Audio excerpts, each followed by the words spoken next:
Toronto's skyline, familiar to most people, is about to undergo a change that will last for generations.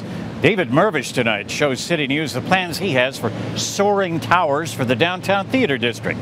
Roger Peterson with a plan that Mirvish hopes will win the city over.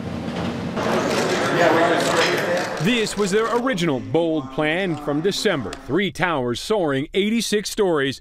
Gone were Old Ad's Warehouse and the Princess of Wales Theatre. The original plan were 3 buildings, but each one different from each other. Whereas here, it's 2 buildings that talk to each other across a square. So a very, very different concept. Mirvish says the 2 buildings will be of a similar height to the original plans, but adds they'll have a special focal point on the ground. Unite them in Ed Mirvish Square at the base and create a protective space over that square so that that street can be used as a street for cars, but also at times for festivals. In December, there was outright hostility at word the 20-year-old Princess of Wales Theatre and the famous warehouses would pay the price for progress.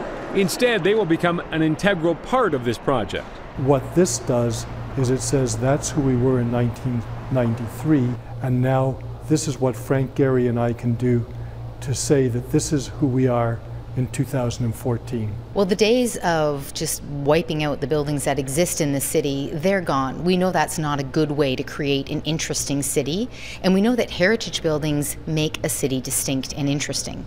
Toronto's chief planner Jennifer Keesmaat wasn't at the original news conference, but was here today for the more subdued revamp unveiling. She says it fits well with city plans. What you see behind me is a much narrower proposal. It's 2 buildings instead of 3, and the floor plates have become much more slender, which means the shadows will move more quickly and there will be less of an impact on the public realm. As for the criticism that the project is simply a monument to their egos and will be terrible to live in, Frank's real interest, I believe, is ultimately what it's like to live in these buildings and the experience of being able to feel free in the buildings. Now, Mirvish says City Council should be looking at the plan in July. He's hoping to be able to go ahead with a site plan approval by September.